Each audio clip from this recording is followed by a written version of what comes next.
ingawa kumekuwa na stoppages kadhaa na game pia nayo ilikuwa tense kwa sababu Migori Youth walitaka wamalize namba 3, sisi tulitaka tumalize achieve at least kuingia kwa top league.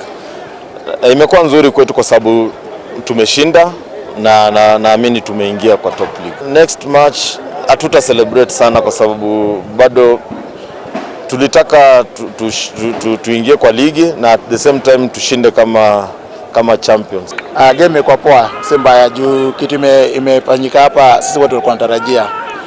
Shabana wako na mafans wengi, Migori Youth pia wako na mafans wengi.